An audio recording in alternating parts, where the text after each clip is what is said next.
Hello, I'm VX3Cat and welcome back to the video. Today I have some pretty interesting console news to share with you because the most powerful console of all time, at least to this date, and by a major manufacturer, was just revealed yesterday because it was Microsoft's Project Scorpio. That's right, Project Scorpio was finally revealed. It was kind of shrouded in mystery till now, but now we know exactly what's going to be inside the thing, we know exactly how powerful it's going to be, and we know what it's going to be doing with existing Xbox titles, and that gets me really excited, so I figured I'd share some of that with today's video. Hopefully you all do enjoy it. So like it if you do like it, because it helps out the channel, and let's know you do like these sorts of videos. But with that said, let's get straight into talking about the Project Scorpio. Again, I feel like the easiest place to start on this one is the specs, because even though they're kind of complex, I think we could go through them, and then I'll explain exactly why those things are so much better as we go through it. So yeah, this is from the Digital Foundry article. They had the exclusive reveal yesterday. On the right, we've got the Xbox One, again, the previous version of this console basically, and we got the PS4 Pro on the right, you know, Sony's upgraded version of the PS4. So you can see here, you know, when it comes to CPU, the Xbox One and the PS4 Pro both have Jaguar cores at similar clock speeds, 1.75 and then 2.1 GHz.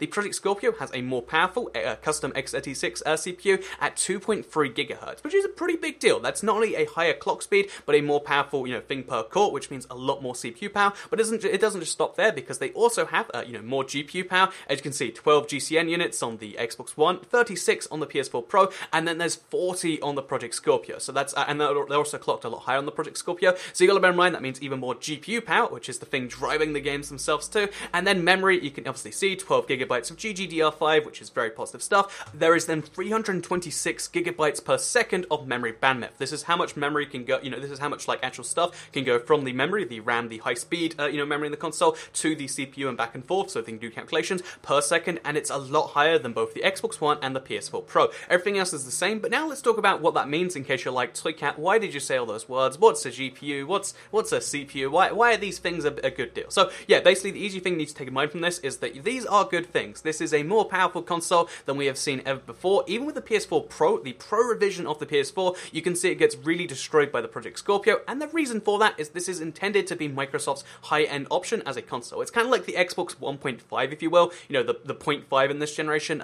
between this generation and next, in case you want to have a more powerful gaming experience, but you still want to be on a console, you want to have easy access to your friends list, all the reasons people play console, because bear in mind, this the power of this thing is 6 teraflops, which is a lot, bear in mind. Like, again, you don't need to know what a teraflop is, you just need to know it's basically a measure of like how many trillions of floating point operations. Basically, it's just a measure of of a power of a console, and this thing does 6 teraflops versus the Xbox One originals 1.2, and that roughly completes with pretty high-end PCs by today's measure. There are GPUs that will do more than that, you know, it's about 1070, but there aren't GPUs that most people are using that will do more than that, which is why it's a big deal. So yeah, this thing is not only set out to be a powerful gaming console that can do 4K games. That was the very big goal. They've said over and over again if you read the full write-up, but they said like 4K, 4K, 4K. But the thing I find interesting is it's not just a more powerful, you know, machine to be like, yep, we can play 4K games now. They've done this really interesting, you know, kind of half-generation concept where every single game currently released for the Xbox One will also be available on this, and there's not going to be any games exclusive to this. This is just going to be the more powerful way to play it. And again, they always want to say that, but how's that really going to work in process?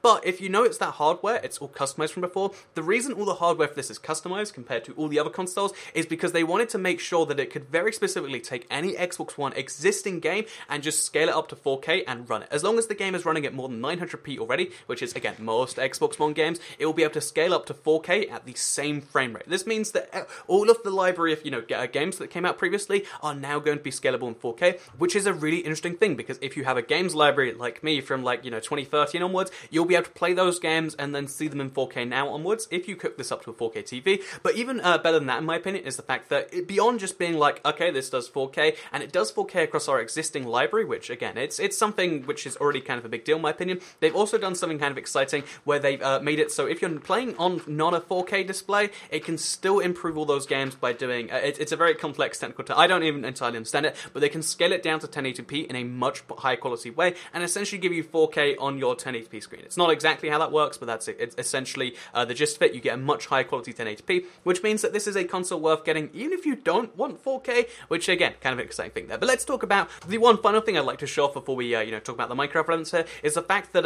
they actually showed off one of the games, Forza 6. It's a it's a Microsoft studio, so it's like it's kind of an unfair result, but this is them scaling up Forza Motorsport 6, a 1080p game, to 4K in at again their normal frame rate of 60 FPS. And bear in mind, this game, as well as running at 60 FPS, as well as running at 4K, is only using about 66% of the power of the GPU and CPU CPU, and this means that there is still another 4%, clear math shows that, there's an extra 34% of power that they can then dedicate to making a specialized version of the game for the Scorpio, which is why I think this is just so great. It's not only going to be a way to scale up every existing game to get an immediate boost, but if games like Forza Motorsport have this extra 30% of the CPU, GPU lying around, this means that lots of games can improve their graphical settings specifically for this. So again, here's the Forza Motorsport screenshot. You can see it looks really good. It's hard to show off like a 4K screenshot on a video. It'd be better with a video, but you can just see everything looks really good no matter how much you zoom in, because it's 4K. This is live running 4K, which is kind of a big deal. So yeah, games are going to look great. Games are going to, be running a lot better, even if you're not necessarily going a 4K TV, and it's going to be the most powerful console of all time, and it might be one of the more successful ones because of that. Obviously, the price is going to be a big factor. We don't know that yet, which is kind of interesting, but it's, again, it's rumored to be somewhere in the $500, $700 range, which is, it sounds about right. A premium console, because they still sell the Xbox One,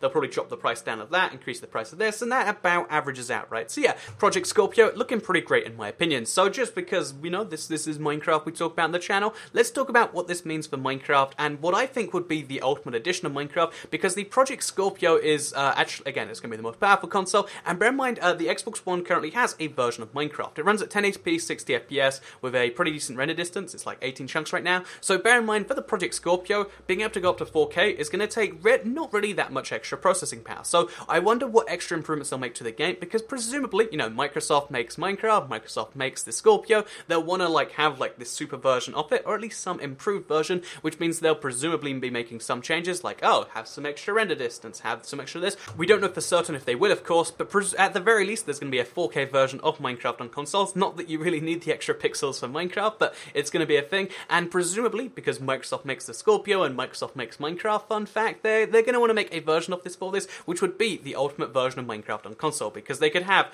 some ridiculously maxed out render distance, because again, bear in mind that, Minecraft console at 1080p 60 FPS isn't using all the CPU that the Xbox One has available, so if they have this, more than it's 4.5 times the power, they can go to 4K, and they've got lots of, room to spare to do stuff like render distance improvements, to do stuff like having more players in a game maybe. Again, that's something to the power of the console. They can do lots of very interesting things, and I would really love to see what happens with the Scorpio version of Minecraft. But again, for now, all we know is that the Scorpio is releasing in the end of this year. It's going to cost some number of hundreds of dollars, so, it's a brand new console, they're expensive, fun fact. It's going to run 4K games, for all your old games at 4K, new games at 4K, and there are going to be specific versions of games made for this to run even better than that, which is, it sounds pretty great if you ask me. So with that said, I hope you did all enjoy this video.